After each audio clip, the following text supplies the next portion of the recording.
que el día de hoy van a encontrar más cositas. Y entre tantas cosas que les quiero enseñar, es que existen conceptos erróneos, incluso en los médicos, o sea, médicos en general, y también especialistas de diferente área, que confunden salud mental, psiquiatría e incluso psicoterapia. Entonces, el plan del día de hoy es preguntarles a ustedes. O sea, ya sé que inducí un poco la respuesta, pero ¿ustedes creen que salud mental y psiquiatría es lo mismo? ¿Pueden colocar en el chat, por favor, sí, no, nada más? O de repente, no sé. ¿Me ayudan con eso? De paso que no me siento tan sola acá considerando que tienen las cámaras apagadas.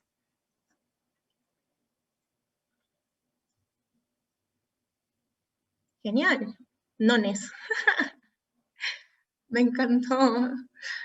Están mandando caritas. ¿Cómo es eso? Similar, dicen algunos. Entiendo. Claro, es similar. La mayoría dice que no es lo mismo, que es parecido. Pues chicos, la verdad es que todos ustedes tienen la razón. O sea, no es lo mismo y a la vez es parecido. Están relacionados pero diferentes. Es como que sí, pero no. Exacto. Tal cual. Bien ahí, Diego. Está dentro de la psiquiatría. Y pues tienen razón, chicos. Quiero que lean conmigo esto y si pueden en voz alta dentro de sus habitaciones, dentro del espacio donde están. Es un estado de bienestar en el cual el individuo es consciente de sus propias capacidades, puede afrontar las tensiones normales de la vida, puede trabajar de forma productiva y fructífera y es capaz de hacer una contribución a su comunidad. Esto, señores, es salud mental, según la OMS. En términos prácticos, salud mental termina siendo el globo, el universo en el cual nosotros nos desenvolvemos. Me dicen acá en el chat, por si acaso sigo leyendo todo, que, bueno, pues a veces nos damos cuenta en una primera clase de psiquiatría que de repente no estamos gozando de una correcta salud mental. Porque evidentemente la salud mental tiene que ver con eso, la capacidad de disfrutar, la capacidad de funcionar, la capacidad de poder desenvolverse, no solamente en el área familiar, sino también en la académica, en la social, en general. También implica el ocio, el relajo, el no estar en modo workaholic. Pero ¿cómo estamos ahora? Por lo menos a nivel poblacional en Perú. No en el mundo, ¿no? ¿Nos habrá afectado este contexto de COVID?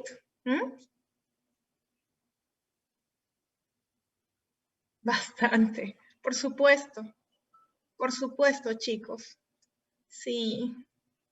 Y esto, exacto, Oscar Fernando, por supuesto, muchos hemos perdido seres queridos. Nos ha afectado increíblemente. Les cuento un poquito mi experiencia. En mi caso, hasta el día de hoy, tengo, o sea, hasta el día de hoy, desde que empezó la pandemia y la cuarentena del año pasado, no saben la preocupación que es estar trabajando en una institución de salud pública, porque yo trabajo en el Instituto Nacional de Salud Mental, el Noguchi, que bien conocido, bueno, en mi ámbito, y que está en San Martín de Porres, e ir hacia allá, atender pacientes, atender a la familia, y luego regresar a la casa. Al inicio les estoy hablando de la cuarentena, y tener este miedo, terror de poder contagiar a mi familia, no entienden, qué difícil. Me imagino que todos ustedes también. Me imagino que sus padres, sus hermanos, sus enamorados, sus enamoradas, en fin, todos han vivido esta realidad que pues persiste hasta el día de hoy, encontrándose con desenlaces muchas veces fatales, que de la noche a la mañana nos encierren. ¿Habrá afectado nuestra salud mental? Pero por supuesto, chicos. Obvio, Sholim. Gracias. Gracias, chicos, por estar respondiendo. Me encanta esta interacción. Lamentablemente, cuando hablamos de la esfera de salud mental, o sea, el universo de salud mental, muchas veces queremos ver o queremos identificar temas que digamos, como a ustedes no les permite sentir este bienestar como lo dice la OMS, sentir que somos totalmente productivos, y muchas veces termina en la aparición, pues, de trastornos mentales en una persona totalmente normal, sin ningún antecedente patológico de importancia, y aparecen, lamentablemente. Y justamente eso, y para eso, nosotros utilizamos a la psiquiatría. La psiquiatría es parte de la medicina que se ocupa del estudio, el diagnóstico, el tratamiento y la prevención de las enfermedades mentales, como ven ahí abajo.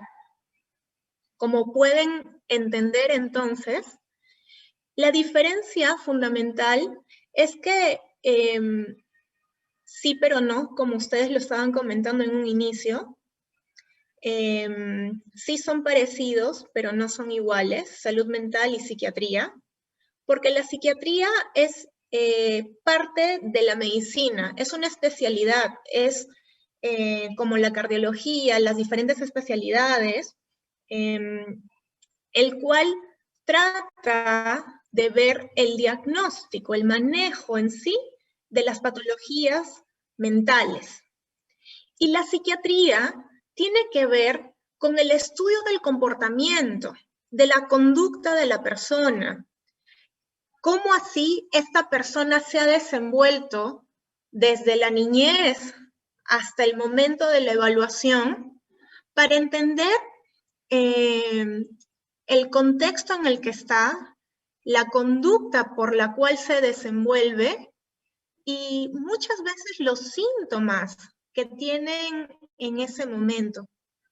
Y para ello, nosotros utilizamos en psiquiatría a la psicopatología, que es, digamos, como la semiología que nosotros tenemos que usar para identificar a las diferentes esferas dentro del, digamos, de las alteraciones mentales. Tratar de denotar con la psicopatología, nosotros vamos a hallar así el diagnóstico final para darle el manejo adecuado. No podemos desligar la esfera mental de la física. ¿No se han dado cuenta que desde que nos han encerrado, bueno, de repente no les ha pasado, pero han visto, han escuchado que hay un montón de personas que han empezado a engordar?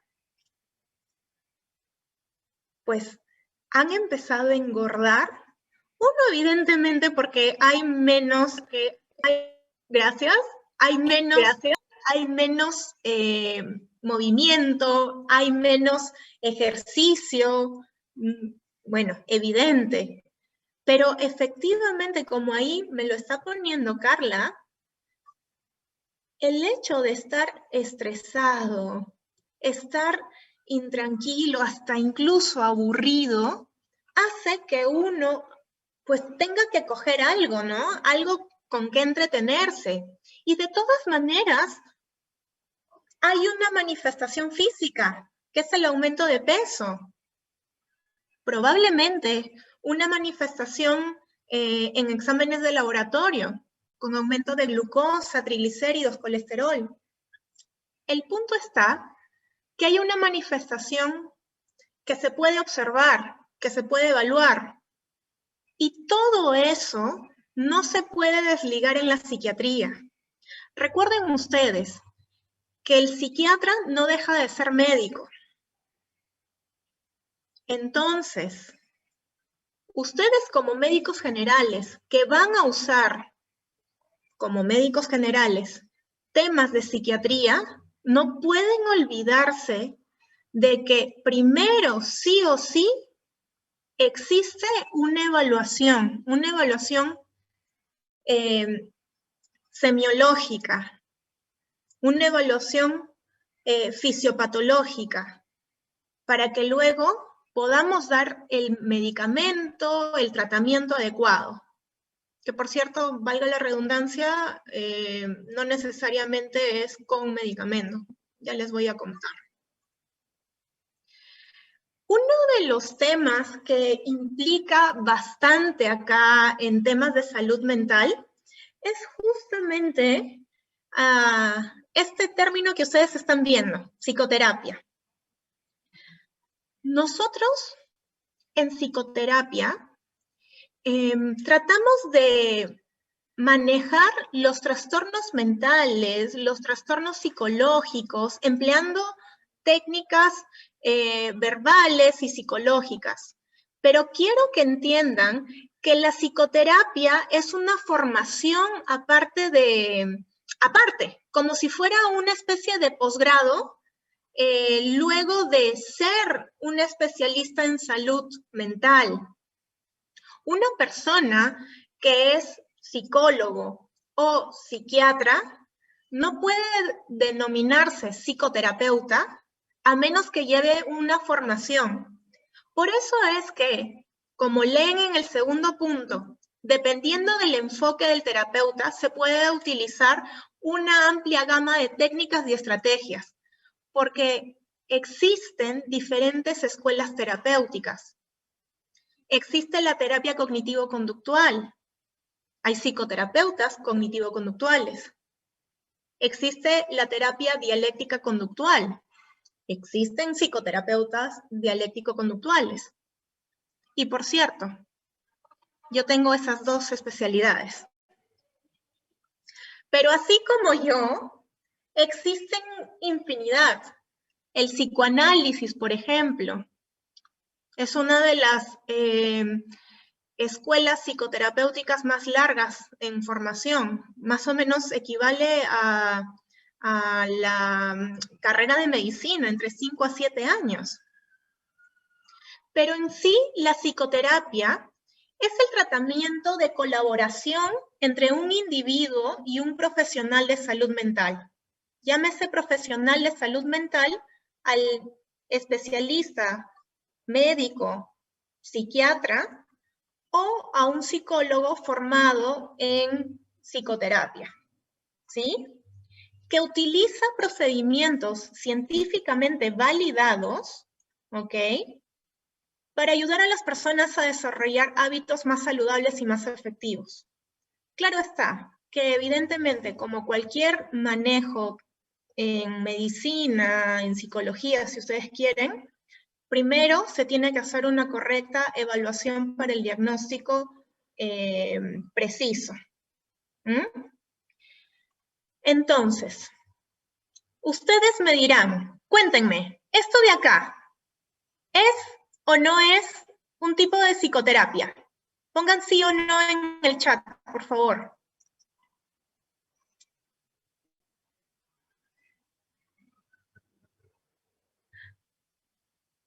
Claro que sí, me dicen, Sila, Yala, me han dicho. Hay que alinear los chakras, doctora, me dicen, por favor. Se pasa, doctora. ¿Cómo es posible que pregunte esto? Me dicen. Dios mío. Más que obvio, ¿no es cierto? Más que obvio. Pero chicos, regreso a una diapositiva nada más. En teoría estoy regresando una diapositiva. No puedo regresar una diapositiva. Ya sí pude regresar una diapositiva. ¿Qué leen ahí a la derecha, por favor? En este, bueno, no, creo que no lo puedo hacer así, aquí. ¿Qué dice acá? Procedimientos científicamente validados para ayudar a las personas a desarrollar hábitos más saludables y más efectivos.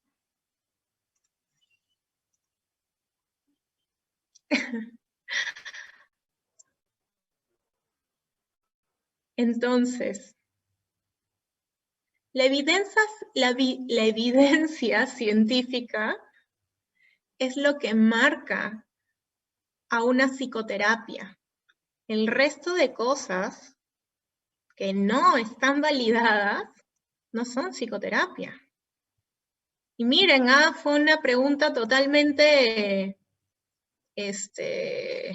pues, ¿cómo se dice?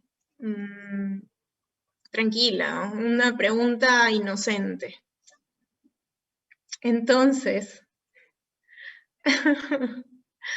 no todos sus chakras están alineados, chicos, efectivamente, efectivamente, acá los estafaron. Todo este tipo de terapias, supuestas terapias que aparecen en los medios como alineación de chakras,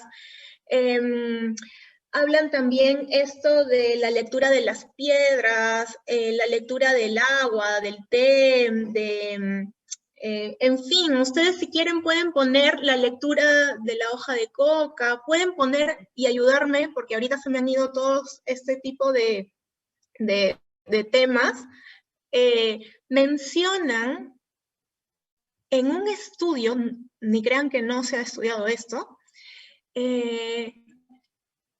que ha causado la mayor cantidad de muertes en una zona de España, en una zona de Europa, perdón, no me acuerdo si era España.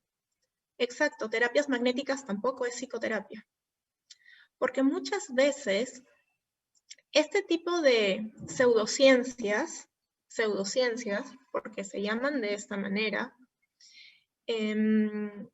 hacen que las personas,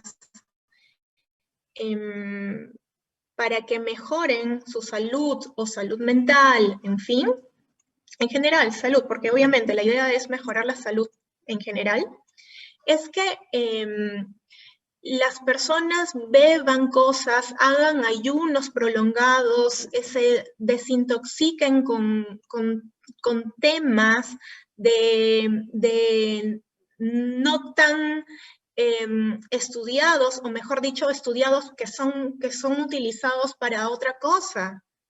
Como por ejemplo, existe esta pseudociencia en donde usa el asbesto para poder manejar esto. Gracias por su pregunta, muy buena pregunta.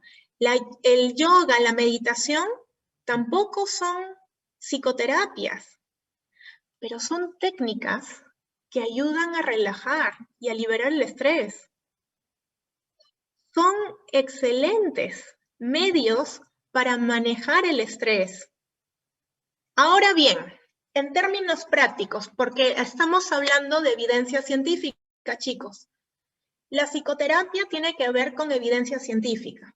Hay estudios que avalan, por ejemplo, el uso en trastornos de ansiedad a la cabeza, la terapia cognitivo-conductual.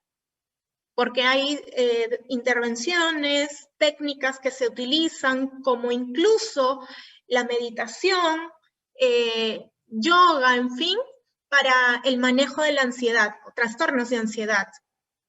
Pero lamentablemente hay personas que terminan siendo malas, no sé cómo llamarlo de otra manera, que tratan de lucrar con, bueno, la ingenuidad o la ignorancia de las personas.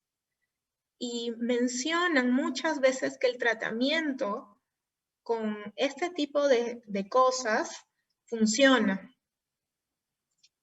Y se van a sorprender, porque si me han oído decir que este tipo de temas o de la lectura de chakras, en fin, son pseudociencias, me van a decir, pero doctora, han habido un montón de casos que sí han resultado, ¿no es cierto? Gracias, Camila. Ahí iba. El efecto placebo es muy importante. Por supuesto, nosotros en términos prácticos, lo que te vaya bien, lo que te resulte, mejor dicho, lo que te resulte y sea efectivo, sin causar daño.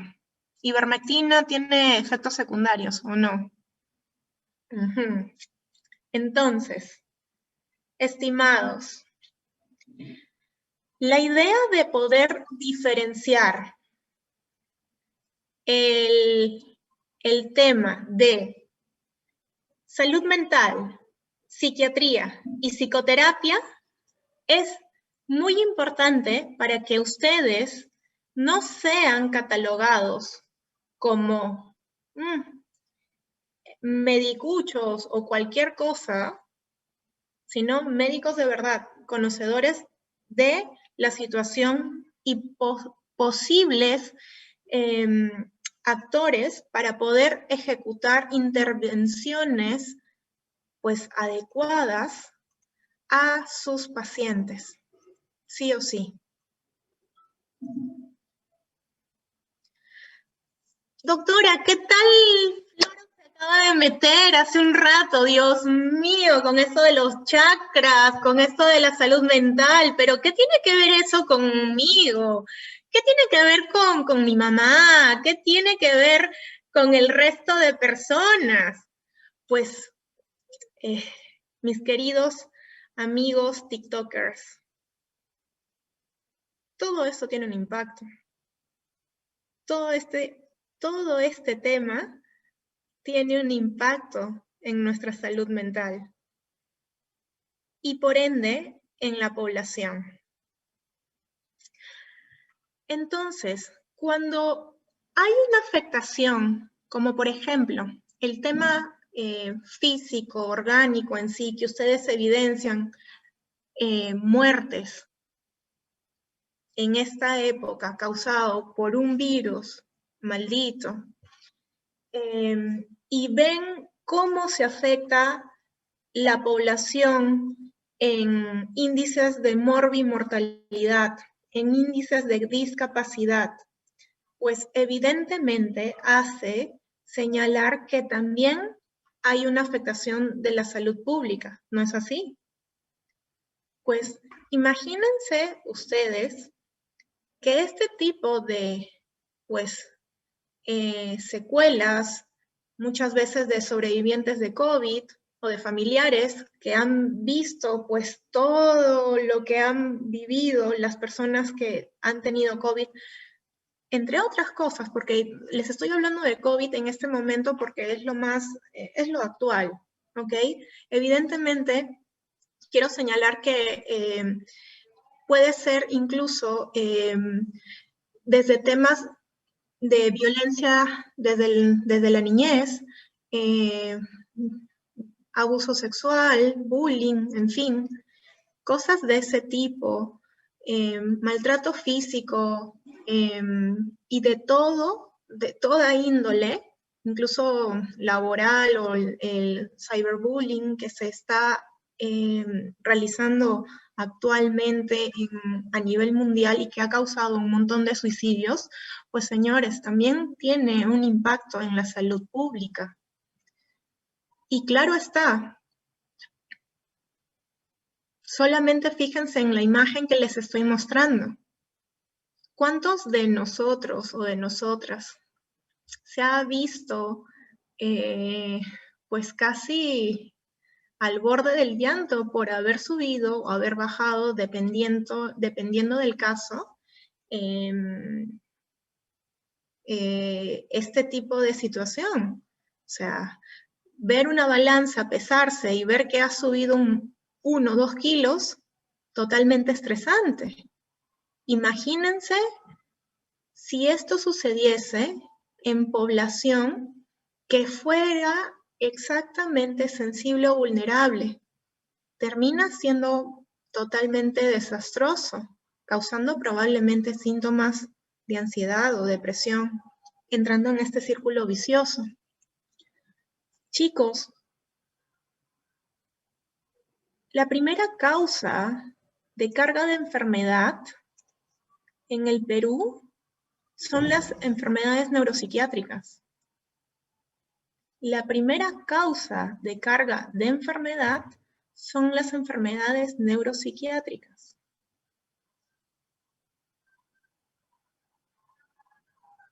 Uno pensaba, bueno, en mi época, antes de haber leído un poco esto, que el tema venía o sea, a lo que mencionaban, pues, ¿no? A nivel mundial, temas de problemas cardiovasculares, y eso evidentemente tenía que tener impacto en nuestra salud, ¿no? Y eso era la primera causa para mí de discapacidad o carga de enfermedad. Pero pues no. La primera causa son, mejor dicho, las enfermedades o los trastornos neuropsiquiátricos. Y miren, chicos, la diferencia. Arribota las enfermedades neuropsiquiátricas. Y miren dónde están las respiratorias, la diabetes, en fin. Claro está, quiero señalar esto porque lo he buscado hasta el día de hoy. El cuadro actualizado de la comparativa, de la comparación, mejor dicho, de los diagnósticos la carga de enfermedad y diagnósticos relacionados a esto. Pero lamentablemente no lo he podido encontrar, no he podido encontrar este cuadro. Y como ustedes ven, este cuadro es del 2004, en donde se ve que la mayor carga de enfermedad es sí o sí enfermedades neuropsiquiátricas. Miren ustedes, las enfermedades cardiovasculares van 1, 2, 3, 4, en el cuarto lugar en el 2004. Y pues lo que intenté hacer, chicos, es, como les vuelvo a repetir, buscar lo más actual. Y me tropecé, literalmente, porque había dejado algo en el piso, pero luego me tropecé con esto. Y encontré los lineamientos de política sectorial en salud mental del 2018. ¿Y qué creen que encontré? En el Perú, las enfermedades neuropsiquiátricas representan el 17,5% del total de carga de enfermedad, ocupando el primer lugar y produciendo una pérdida de 1.010.594 años de vidas saludables.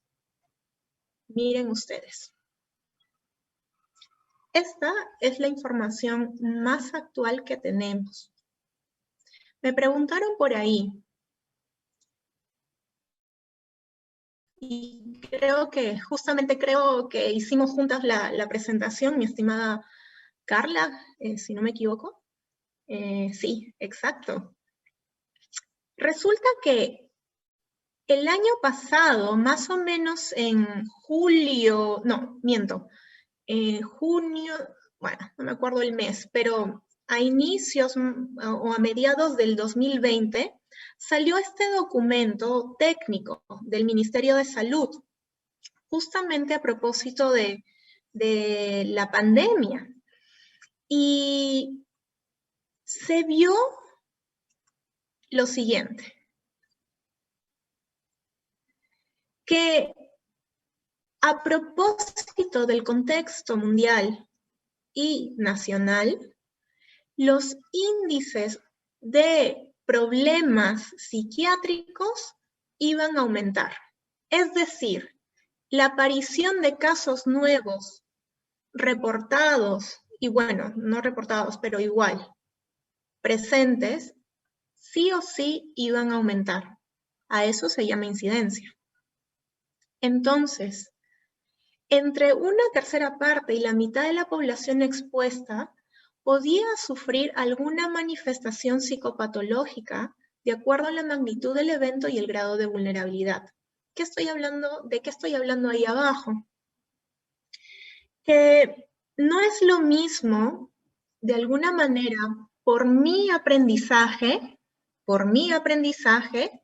recibir la noticia que mi madre ha muerto, a que, digamos, esta persona que está a mi lado y que probablemente haya tenido diferentes cosas en su vida, reciba la misma noticia. El común denominador es que nuestra madre ha muerto. Evidentemente, el drama que uno vive es increíble. Y a la vez hace que reaccione de manera diferente. Existen un montón de casos que al haberse enterado de este tipo de consecuencias por coronavirus, evidentemente entran en problemas de lo que van a aprender, reacción de estrés agudo, incluso trastornos de estrés postraumático, depresión, en fin. Pero no son todos. ¿Cuál es la diferencia entre uno y otro? Si reciben la misma información, su mamá ha muerto. Y ahí viene un poco el tema de lo que estaba comentando en un inicio. El tema de que nuestro comportamiento va influenciándose a lo largo del desarrollo, del crecimiento, por el ambiente, por el entorno, por nuestra propia biología, que hace que nosotros podamos, pues, ser más proclives a desarrollar, por ejemplo, un trastorno depresivo que otra persona. Entonces, dependiendo del grado de vulnerabilidad o predisposición y la magnitud del evento, porque evidentemente no es lo mismo padecer, por ejemplo, hablando de COVID, un COVID leve que un COVID severo que ha terminado en UCI y que has visto diferentes cosas, en fin, hace que aparezcan pues los problemas de salud mental. Según el Instituto Nacional de Salud Mental, el 20% de adultos y adultos mayores desarrollan o desarrollarán en algún momento de su vida algún trastorno de salud mental. En su mayoría relacionado a la depresión, ansiedad y alcoholismo. Dentro del 20% de menores, el primer diagnóstico a la cabeza tiene que ver con el trastorno de conducta y emociones. Entonces, eso quiere decir que 20 personas de cada 100 adultos tiene algún tema de salud mental. Y en su mayoría son estas tres. ¿Afecta o no afecta el tener trastornos psiquiátricos? No solo a la persona, sino también a la familia y al resto, ¿no?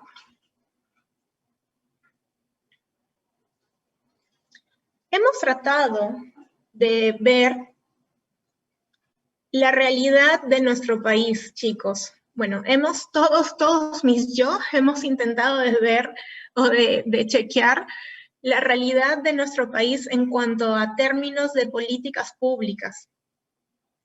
Y la verdad es que en el 2019 salió esta publicación en la revista Lancet de psiquiatría sobre las nuevas guías de salud mental en el Perú.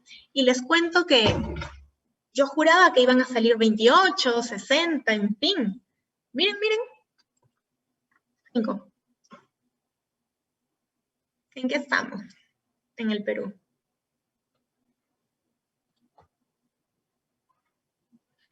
Esto me lleva a la siguiente parte de nuestro trabajo el día de hoy, de nuestro objetivo. Chicos, tenemos un gran problema. ¿Qué hacemos como médicos generales si es que no tenemos herramientas para trabajar en salud mental? Si no sabemos trabajar en salud mental, o mejor dicho, solo en psiquiatría.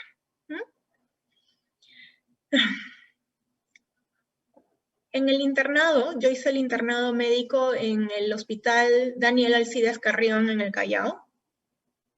En mi época, en mi época, en la rotación de ginecología, en la rotación de ginecología, tenía que salir de mi casa a las 5 de la mañana para tomar el carro a las 5:30 y llegar por lo menos a las 6:30 para poder evolucionar a los pacientes. Pero bueno, esta historia no tiene nada que ver con lo que voy a contar. Me fui, lo siento, a veces hago eso. Una vez en la emergencia de guardia, en medicina, en el tópico de medicina, llega este paciente totalmente asustado, como no tienen idea de esas personas que les dicen a ustedes, me voy a morir, me voy a morir, me voy a morir, me voy a morir, doctora, por favor, ayúdame, me voy a morir, me voy a morir. Y yo juraba que se iba a morir, pues.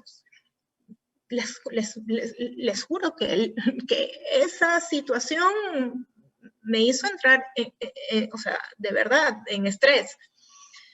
Y luego de ello, justo aparece el médico residente, porque obviamente nosotros los internos estamos a cargo de un médico residente o un médico asistente en el momento, pero en ese momento, este médico me dice, ya, Mate, me dice Mate, hazte cargo. Y yo, pues, toda animosa, buscando, pues, el ataque cardíaco, ¿no? El infarto, tratando de recordar todo, pues, la clínica del infarto, ¿no? Hasta que este chico, que más o menos tenía, que tenía más o menos 24 años, algo gordito, por eso es que yo decía, ay, tiene que ver con eso, o consumo de sustancias, en fin, no sé. Me empezó a decir que tenía, o sea, estaba totalmente asustado porque tenía un chip metido en la cabeza y hacía que el mundo alrededor supiera lo que él estaba pensando. Mi cara era probablemente la que ustedes están teniendo en este momento y que no me están mostrando en la cámara porque obviamente la tienen apagada. Mi cara era esa. No, o sea, era como que, ¿y ahora qué hago con esto? Doctor, todo suyo, ¿no? Y el doctor, que en esa época, residente, pues de primer año, porque claro, no mandan a los residentes mayores a esa zona, tampoco sabía qué hacer. Mira, médico, en el primer año de su residencia. Creo que hay diferencia entre un médico, de todas maneras, y un interno, ¿no? Que por cierto estaba en su primer mes de internado. Y resulta que no supo qué hacer. Al final, lo único que se me ocurrió en ese momento, sin ánimo de asustar o de burlarme, porque le juro que fue eso, es que agarré un termómetro y se lo puse en la axila como para medir la temperatura axilar. Y le dije que todo el mal, todo el chip y el malestar que estaba viviendo, lo había sacado con el termómetro, haciendo ese pequeño procedimiento de colocárselo en la axila. ¿Ustedes qué creen que pasó? O sea, me encantaría que escribieran y ver sus caras. Le creyó. Sí, Carla, gracias. Pues de verdad que me creyó. Me creyó. Me creyó. Y su mami, que estaba al costado de una señora totalmente anciana, se notaba de condiciones humildes, ¿no? Me miraba y no podía creer que primero se haya superado ese momento intenso y en segundo lugar que no le haya tratado mal o que lo haya tratado como loco. Luego de eso, me sentí muy bien. Claro está que no sabía qué hacer, obviamente. ¿Qué es eso de poner un termómetro en la axila de una persona? Pero es algo que hice. Funcionó.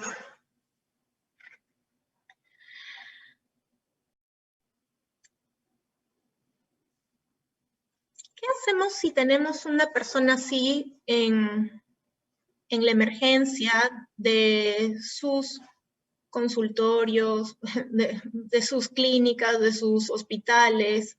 ¿Qué pasa si reciben a una persona de estas características, chicos? ¿Cuál es la conducta que nosotros tenemos que presentar si lo vemos así, como en la imagen? Como en la imagen. Creo que está preocupado, preocupada, ¿no? Le podemos preguntarle qué le pasa, darle calma. Se nota que está pasándola mal, ¿no? Pero les cuento, chicos, me encantan sus preguntas, sus respuestas, perdonen. Perfecto.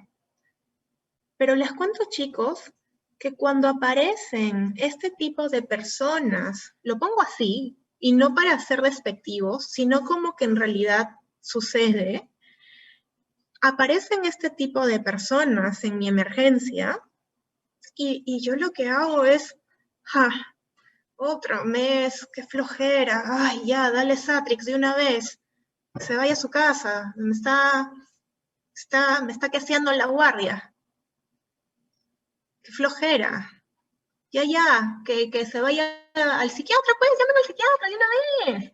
Ay, no hay psiquiatra de guardia, pucha madre, pues, ya. Señora, ya, tome su Satrix, ya, vaya a la consulta. Saque consulta en psiquiatría. O mejor dicho, si ven a una persona de ese tipo, lo primero que hay que hacer, ahora sí, es mi turno de actuar. Vamos a ponerle 3 ampollas de diazepam. Traigan de una vez la sujeción mecánica, de una vez, porque lo estoy viendo, y de paso un poco de aloperidol. De una vez, ahorita, ya. Qué chévere, ¿no? De una vez, hay que hacer. O lo que llamábamos antes camisa de fuerza. Muy bien. ¿Esto qué creen que haga? Una persona adulta, pues se siente así, totalmente vulnerada, discriminada, señalada, rechazada. Entonces, ¿qué se espera? ¿Qué se espera? le hacen sentir como un bicho raro. Muy bien, Marisabel.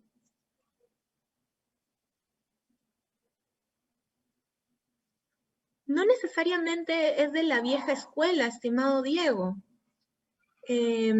A veces, o sea, incluso, acuérdense que todos manejamos a los pacientes también por aprendizaje. No solamente son los de la vieja escuela, recuerden que la vieja escuela enseña a la nueva escuela. Entonces, un montón de médicos hacen eso. Un montón de médicos hacen eso. Les estoy diciendo, no hace mucho, en la época de mi internado, que yo he visto ese tipo de trato. Ahorita están pasando ese tipo de cosas en este preciso momento en algún lugar de institución de salud mental o de salud en general del país. Pero entonces, la empatía, la relación médico-paciente, ese término, esos términos que de alguna manera, en algún momento, uno no le presta mayor atención porque dicen, sí, pues es obvio, pues, hombre, es obvio que tenemos que tener una buena relación, pues. No es tan fácil de construir. No es lo mismo. Oye, señorita, ya pe. Ah, señora, ¿qué le pasa? ¿Cómo está? Buenos días, mi nombre es tal. Vengo a ayudarla. Hablemos. No es lo mismo. Ya, tu Satrix. Siguiente. No es cierto. No es lo mismo esta forma de actuar como médicos que el trato empático y humano que ustedes como médicos generales, como médicos en sí, van a hacer, incluso en la especialidad que vayan, a la especialidad que vayan, mejor dicho. Qué diferente sería que ustedes se pudieran poner en la posición de la otra persona, tratar de agradecer, de sostener, ayudar en el soporte, ayudar a reconocer las emociones, validar mucho ello y observar para que pueda relacionar una buena, para que pueda fomentarse una muy buena alianza terapéutica. Y bueno, parte del esquema que nosotros tenemos que aprender es cómo hacer una entrevista psiquiátrica adecuada desde el inicio. Y viene de la manera como les he comentado. La idea es fomentar la confianza, fomentar la tranquilidad, el espacio seguro, porque incluso yo siendo cardiólogo, ¿cómo convenzo a mi paciente que es hipertenso de tomar estas pastillas y asegurarle que esto va a ir de alguna manera adecuadamente o le va a proteger lo va a proteger a lo largo de su vida si es que no tengo una manera de convencer?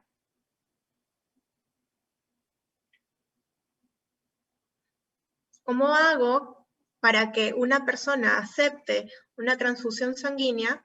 Claro, no vamos a empezar a hablar de temas de religión, si es que tiene esta creencia cultural de que lo pueden culturalmente envenenar o que no va a ser digno de. Tiene que ver todo por la relación médico-paciente.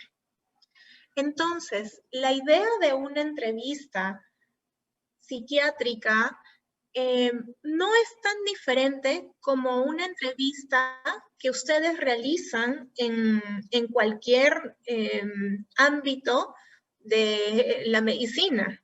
Como pueden observar, si ustedes ven ahí, todos son temas que se preguntan usualmente.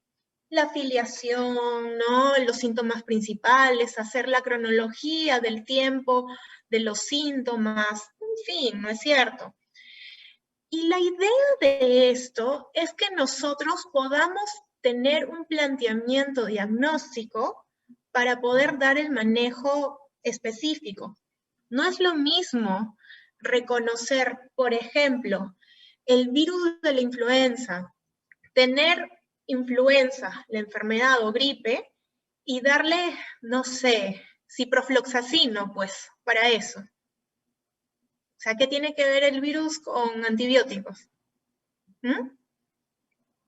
Uno reconoce el diagnóstico y luego de ello realiza el tratamiento. ¿Mm? Por lo menos el diagnóstico presuntivo. ¿Mm? Entonces, es muy importante identificar los datos de filiación, en donde obviamente se cataloga pues desde la edad, si es soltero o casado, porque en fin, esto tiene que ver con los factores de riesgo o factores protectores, de dónde viene, el grado de instrucción, que es muy importante. Me ha pasado que he dejado una receta a una persona y no entendió nada, bueno, en realidad entendió en la consulta, pero luego hizo un mamarracho en el momento de la administración de medicamentos porque no sabía leer y no me había asegurado eso. Entonces, que no repitan este tipo de errores, sepan y pregunten. El tema en psiquiatría es que ustedes tienen que ser muy descriptivos y muy detallistas, chicos. Y esto es más o menos lo que estamos, lo que sus docentes en práctica van a enfatizar. La descripción del síntoma, la descripción del ambiente, de la conducta. La asociación entre la aparición de un síntoma y el escenario, la situación.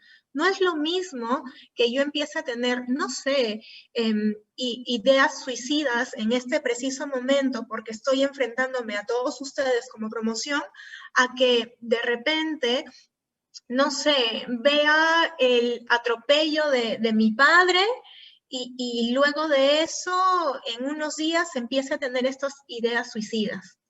No es lo mismo. Entonces, la descripción del contexto versus la aparición del síntoma es algo muy importante. La actitud que nosotros tenemos que presentar frente al paciente es también muy importante. La premisa fundamental en esto es que ustedes deben recordar que el paciente ya viene sufriendo lo suficiente como para que ustedes hagan algo para que esta persona sufra más. Entonces, hay pacientes y pacientes, no lo duden. Hay personas que caen y no caen con solo mirarlos. ¿Pasa o no? Y del mismo modo, chicos, pasa en las evaluaciones médicas. En todas las evaluaciones médicas. Esta es la historia clínica de psiquiatría que, bueno, les he confeccionado y que está en el campus virtual para que ustedes puedan, digamos, tener el modelo y puedan realizar pues sus prácticas de manera más adecuada y ordenada. En los datos de filiación, como había adelantado, están todos estos. Y dentro de la historia clínica psiquiátrica, la idea fundamental es que ustedes puedan tener una correcta cronología del tiempo en la aparición de los síntomas, porque no es lo mismo el ejemplo que les acabo de decir, como por ejemplo también el tema de la aparición, por ejemplo, de voces en una persona de la nada, o que haya sido después de un episodio depresivo. No es lo mismo. No podemos catalogar, por ejemplo, a una persona con voces y que piensa que le van a hacer daño, que le podemos poner el diagnóstico de esquizofrenia sin haberle hecho una correcta historia clínica y haber visto que tenía un episodio depresivo previo. Y ya marcamos de por vida. Evidentemente, en la historia clínica, psiquiátrica, en la historia clínica cual sea, obviamente tienen que evaluar las funciones biológicas, el apetito, la alteración del sueño, la sed, la orina, deposiciones, el peso. Tienen que ser minuciosos en esto. No es lo mismo, digamos, dormir 6 a 7 horas que dormir 10, 12 horas, digamos, en personas de 25 o 30 años. Entonces, tienen que evaluar si es que de repente la persona le está costando conciliar el sueño, o de repente es una persona que se duerme rápido, pero pucha madre, por X razones se está despertando a cada rato en la madrugada. O algo que tienen los ansiosos a veces, los que se estresan, que es esto de despertar antes de la hora. Usualmente a veces sucede en personas que tienen mucho estrés. Entonces, todo eso se tiene que evaluar. En los antecedentes, chicos, ¿cómo no preguntar sobre los antecedentes prenatales, perinatales, postnatales? Sé que ustedes todavía no han llevado ginecobstetricia, pero es ni evidentemente pediatría, pero todos los antecedentes del parto, del embarazo, del parto y luego del parto son importantes anotarlos, porque una condición como un trauma, una infección, sufrimiento fetal, son condiciones de riesgo para presentar alguna alteración en la esfera mental, no necesariamente física, pero sí en la esfera mental. Asimismo, el desarrollo psicomotor. El desarrollo psicomotor se refiere a, digamos, al desarrollo o el crecimiento del niño. Por ejemplo, ¿a qué edad empezó a caminar? ¿A qué edad empezó a decir sus primeras sílabas, frases completas? ¿A qué edad empezó o dejó el pañal? ¿A qué edad empezó a controlar esfínteres? ¿Entienden? No solamente el urinario, sino para hacer deposiciones. Y evidentemente tendremos que evaluar el desarrollo sexual. Y acá tiene que ver, bueno, acá no, en el siguiente capítulo que les voy a enseñar, el desarrollo sexual para ver si la persona se reconoce como hombre, como mujer, como otro tipo de identidad, si es que tiene algún otro tipo de orientación, incluso sexual. El tema del uso de anticonceptivos, de protección, si es que ha tenido relaciones sexuales o no, o incluso si es que no lo quiere mencionar en el momento de la evaluación. Nosotros acá tenemos que reconocer que incluso la negación de un síntoma es necesario colocar, porque no es lo mismo que, digamos, ustedes asuman algo, y por favor no asuman nunca esto en nada en medicina, que por ejemplo una persona por ser soltera no pueda tener hijos. Me ha pasado en la consulta también, que yo he asumido ¿qué estado civil tiene? Soltera. Ok. Pasado y me entero que tenían 2 hijos. Entonces, con esto va lo siguiente. En mujeres, los antecedentes ginecobstétricos, la menarquia, el régimen catamenial, esto de gesta para es algo que no necesitan completar porque, bueno, ustedes todavía no han llevado gineco, pero tiene que ver con gesta, cuántos embarazos ha tenido, y el para, que ustedes van a ver en gineco, que tiene que ver con el número de embarazos, nacidos vivos, abortos, y entre partos a término y pretérmino. Me acuerdo. Yay. La fecha de última regla, los métodos anticonceptivos. En el siguiente acápite hablamos de los antecedentes patológicos. Nuevamente, tienen que preguntar siempre enfermedades personales previas. Y esto tiene que ver con no solamente, digamos, enfermedades crónicas como hipertensión, diabetes, en fin, sino también probables infecciones, como por ejemplo, infección, digamos, de tuberculosis, temas de hepatitis, en fin. El problema tiroideo hace que uno tenga mayor atención a las consecuencias en la esfera mental.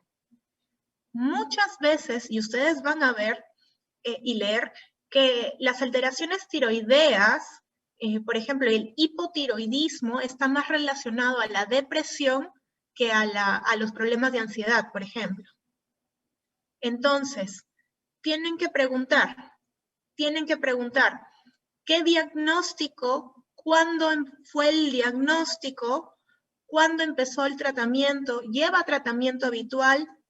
¿Qué está tomando? También en los antecedentes personales tenemos que preguntar los hábitos nocivos. ¿Tomas alcohol? ¿Qué tipo de alcohol? ¿Cuán frecuente es la frecuencia de la toma del alcohol? Cuando hablo del tipo de alcohol, no es lo mismo cerveza que trago corto. Trago corto, ¿cuál trago corto? No es lo mismo, digamos, pisco que cañazo, ¿ok? No es lo mismo tomar 3, 4 veces a la semana que una vez al mes, pero ¿y llegas a la embriaguez? Hay momentos de pérdida de memoria. ¿Sabes cómo apareciste en tu cama al día siguiente? ¿Mm? Del mismo modo, el tabaco, cuántos cigarrillos se fuman al día, al mes, en fin, la frecuencia, el consumo de drogas, y ahí va también, o sea, evidentemente las drogas ilícitas, porque arriba están las lícitas, ¿no? Las drogas, se preguntan fecha de inicio, fecha de último consumo, la frecuencia nuevamente, como si fuera una especie de registro de ciclo menstrual, tal cual en este acápite. ¿Cuánto es la duración del consumo? ¿Cada cuánto consumes?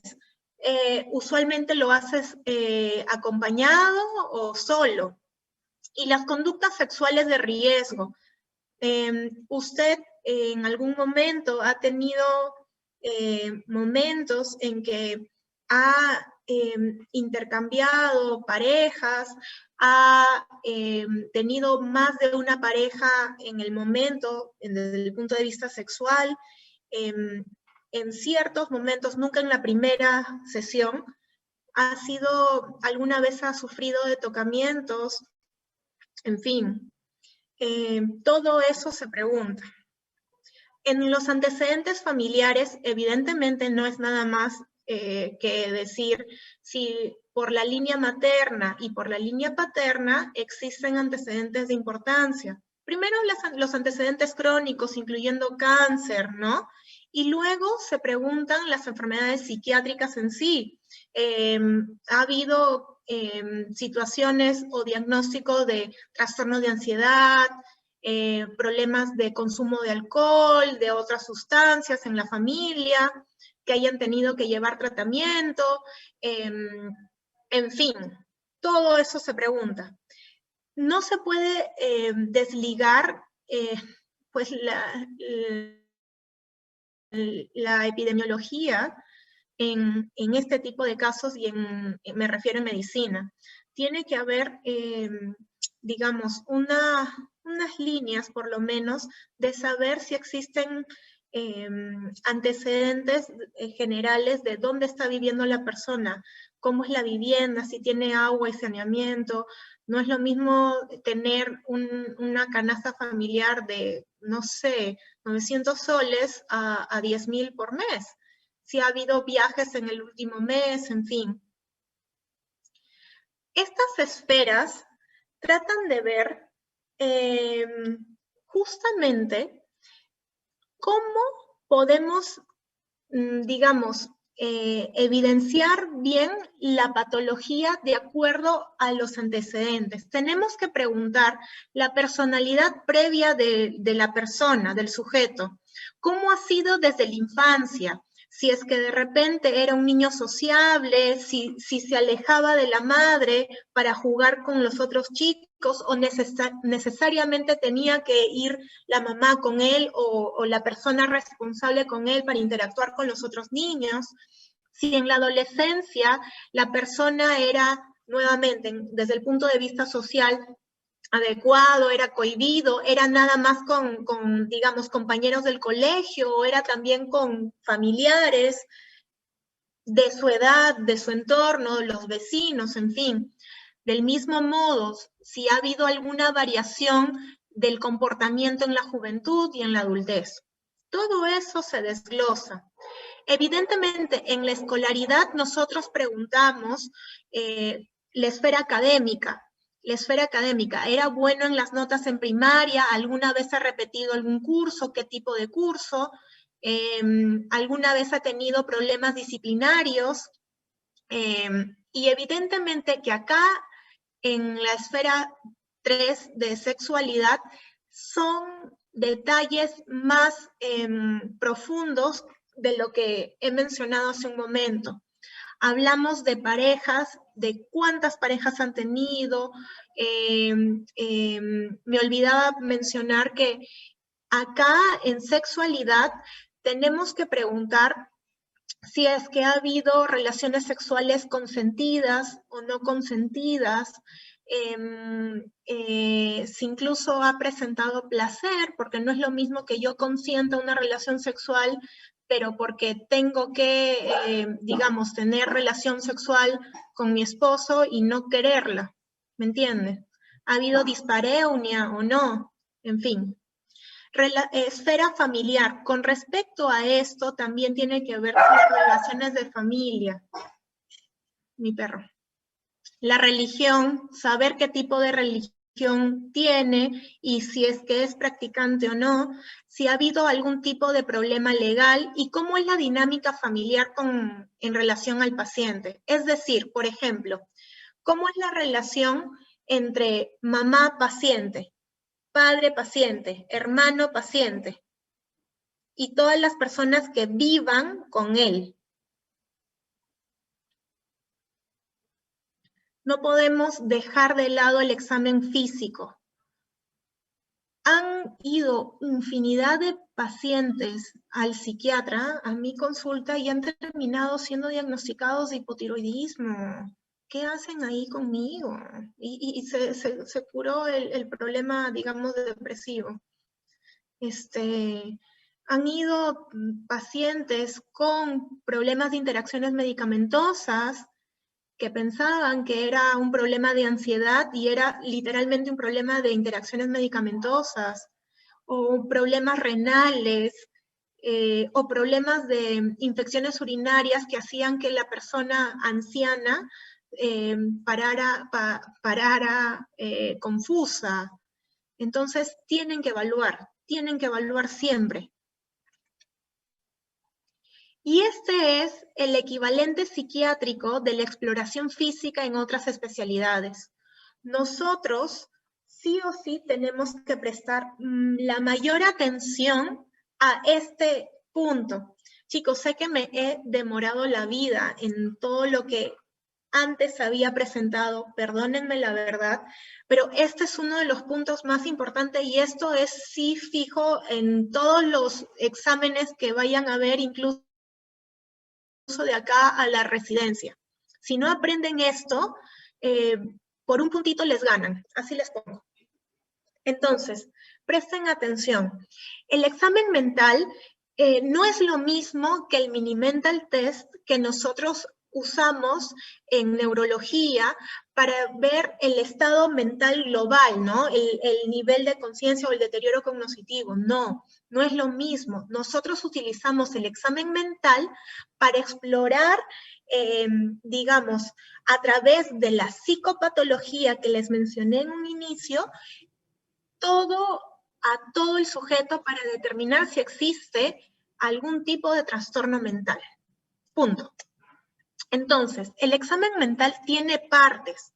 Nosotros evaluamos al paciente desde la entrada, desde cómo camina, si es que va acompañado, desde la vestimenta. Por eso mencionamos que el examen mental empieza desde el aspecto general, conducta y actitud frente a la entrevista. La conducta, si es que es colaborador o no, si es que hay una predisposición para poder conversar o si es que viene de manera involuntaria a la reunión. ¿Cuántas veces ha pasado que, y dígame señor, ¿en qué lo puedo ayudar? No sé, pregúntele a ella. ¿Cómo así? No sé, ella me ha traído pues. Y esa actitud de no querer responder también se anota. Nosotros utilizamos la observación en todo momento y sobre todo la nuestra, o sea, observarnos a nosotros con respecto a las reacciones que tengamos para no alterar el momento de confianza para la relación médico-paciente. Y en sí, en la entrevista psiquiátrica y en el examen mental específicamente, digamos, a través de la comunicación, empezamos a evaluar ánimo y afecto, percepción y pensamiento, lenguaje, atención, memoria y conciencia de enfermedad. Todas estas partes son importantísimas de evaluar. El ánimo tiene que ver como a la expresión subjetiva del paciente. El ánimo tiene que ver con la sensación de las emociones de la misma persona, y generalmente nosotros lo evaluamos desde ¿cómo estás? Si yo les pregunto ¿cómo estás? Probablemente alguno me diga feliz, triste, aburrido, no sé, ¿me entienden? Y eso es tal cual nosotros catalogamos el ánimo. El afecto va relacionado al ánimo porque tiene que ver con la expresión del propio ánimo. Mejor dicho, es lo que nosotros podemos observar. No es lo mismo que alguien me diga, estoy contenta y muestre esta sonrisa, muestre alegría, ¿no es cierto? Estoy contenta. Hay diferentes tipos de afectividad que ustedes van a aprender y que incluso tienen que ver con el nivel o la intensidad de expresión de la emoción. En la percepción y el pensamiento hablamos de evaluaciones en la esfera de la percepción, temas si es que hay pseudopercepciones, alteraciones de los sentidos. Nosotros tenemos 5 sentidos y la percepción está relacionada a ellos y las alteraciones de la percepción relacionadas también a ellas. Entonces, podemos desarrollar las clásicas alucinaciones auditivas, el cómo la escucha está dentro de la cabeza, fuera de la cabeza, para determinar si es una alucinación verdadera o no. También el pensamiento. En el pensamiento nosotros evaluamos en sí el contenido del pensamiento y, bueno, el curso del pensamiento. El contenido del pensamiento tiene que ver evidentemente lo que el paciente piensa. Perdonen que sea tan redundante en eso, pero es tal cual. Y nosotros evaluamos, por ejemplo, las rumiaciones mentales. Estas rumiaciones, la palabra rumiación viene de de cuando la vaquita tiene el bolo alimenticio y lo tiene ahí en la boca dándole vueltas y vueltas y está rumiando. Pues de la misma manera, en el contenido del pensamiento, en personas, por ejemplo, ansiosas, tienen un pensamiento que les da vueltas y vueltas y vueltas sin ser necesariamente obsesivo. Entonces, nosotros evaluamos eso. Y en el pensamiento, ya digamos como alteraciones grandes o groseras, estamos hablando de los delirios o las delusiones. En el Perú, el término delirio no se usa para determinar una alteración en la esfera del pensamiento, porque delirio tiene otra connotación en psiquiatría. Entonces, lo que nosotros vamos a usar siempre para expresar una alteración del pensamiento en caso de una creencia irrefutable, que a pesar de las pruebas no nos crean, vamos a hablar de delusión. Y hay tipos de delusión, como esta sensación de las personas me quieren hacer daño o hablan mal de mí, en fin. Delusiones de daño, delusiones de referencia, hay muchas de ellas. El tipo de lenguaje que tiene el paciente se evalúa el curso del lenguaje, el curso del pensamiento se evalúa también a través del lenguaje.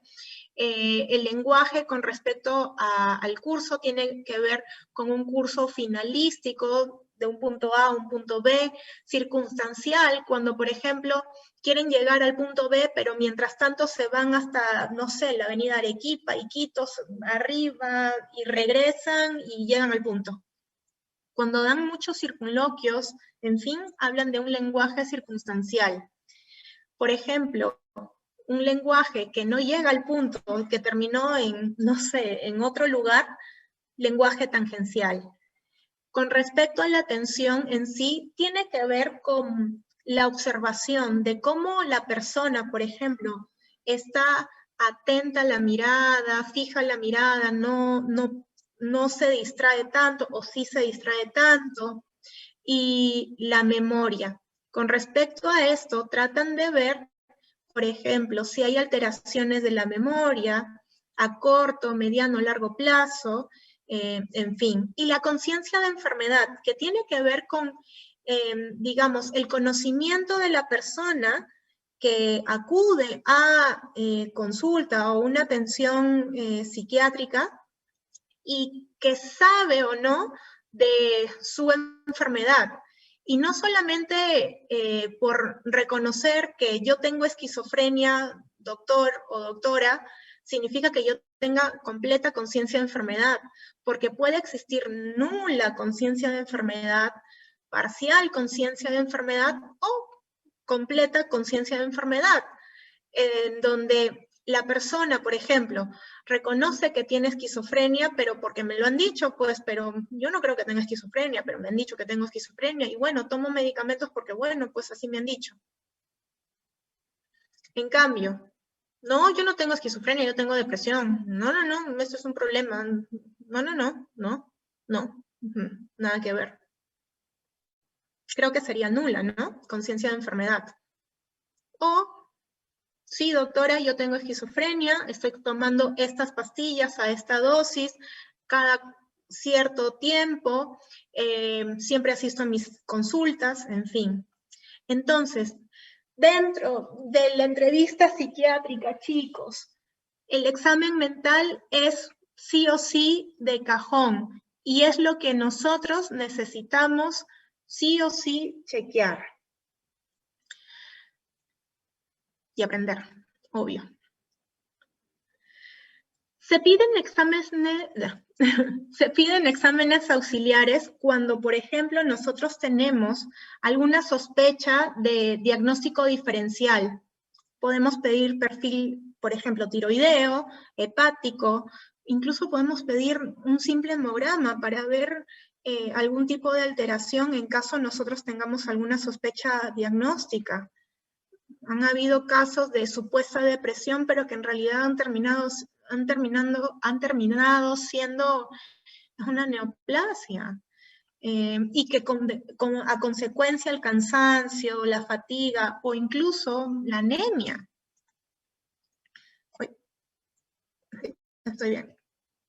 para que nosotros finalmente tengamos una impresión diagnóstica que generalmente, en donde generalmente utilizamos la guía del DSM-5. El DSM-5 es una guía de criterios diagnósticos en donde están descritos, digamos, punto A, punto B, punto C, en fin, para llegar al diagnóstico principal, de acuerdo a la historia clínica. Si, por ejemplo, esta persona reúne estos criterios diagnósticos, es catalogado como, no sé, esquizofrenia, como depresión, como trastorno de ansiedad, como, no sé, disforia de género, en fin. Y de acuerdo a ello se plantea el tratamiento. Recuerden, chicos, que en psiquiatría, mejor dicho, en salud mental no todo es psiquiátrico, no todo se tiene que psiquiatrizar. Hay cosas lógicas, como el tema de el miedo en esta época de COVID. Es normal que exista el miedo, porque si no existiera el miedo, ¿cómo saldríamos a la calle? Probablemente sin los cuidados pertinentes, y habrían probablemente mucho más contagios en esta época. Entonces, notar que no todo se puede psiquiatrizar. El plan de tratamiento va de acuerdo a la persona. No hay un esquema así de combos para todo el mundo. Se evalúa a la persona y con esto se da también el tratamiento a la persona. Si notamos que existe incluso problemas de violencia familiar, de violencia física o de abuso sexual, o sospecha sobre todo de abuso sexual en niños, adolescentes, en fin, estamos obligados a presentar incluso denuncia o intervenir para ello, o utilizar a servicio social, si estamos en el sector público, para que se dé el camino adecuado. No podemos ser incluso cómplices por no haber actuado en el momento. Todo esto que les estoy comentando, si ustedes ven, puede ser algo muy general, pero les juro que puede pasar. Tengan mucho cuidado en la especialidad que ustedes elijan, pero siempre, siempre, siempre evalúen, noten, observen la actitud, den la confianza para que la persona pueda hablar. ¿Cómo se emite la confianza? Incluso al inicio de la entrevista psiquiátrica con preguntas abiertas. Luego van las preguntas cerradas. Preguntas abiertas tiene que ver como, oye, qué calor hace, ¿no? ¿Cómo estás? ¿Qué tal? Y dejas que la persona se explaye un poco. Preguntas cerradas tienen que ver como, ¿has sentido tristeza la última semana? La mayor parte del tiempo. ¿Entienden? Tiene que ver más con un sí o no. Entonces, chicos, la idea es que ustedes puedan leer de la información que ya se les ha brindado y que, por cierto, a través de su delegada sé que les ha llegado mi mensaje hace más o menos una semana y media, 2 semanas, ya no me acuerdo, de que tenían que haber leído por lo menos los 2 primeros puntos para la práctica del día de hoy. Entonces, estoy muy segura del Kaplan, me refiero del capítulo 5 del Kaplan, los 2 primeros puntos, porque hoy día es fundamentalmente historia clínica psiquiátrica y examen mental. Entonces, chicos, les dejo las fuentes de información para que ustedes puedan leer.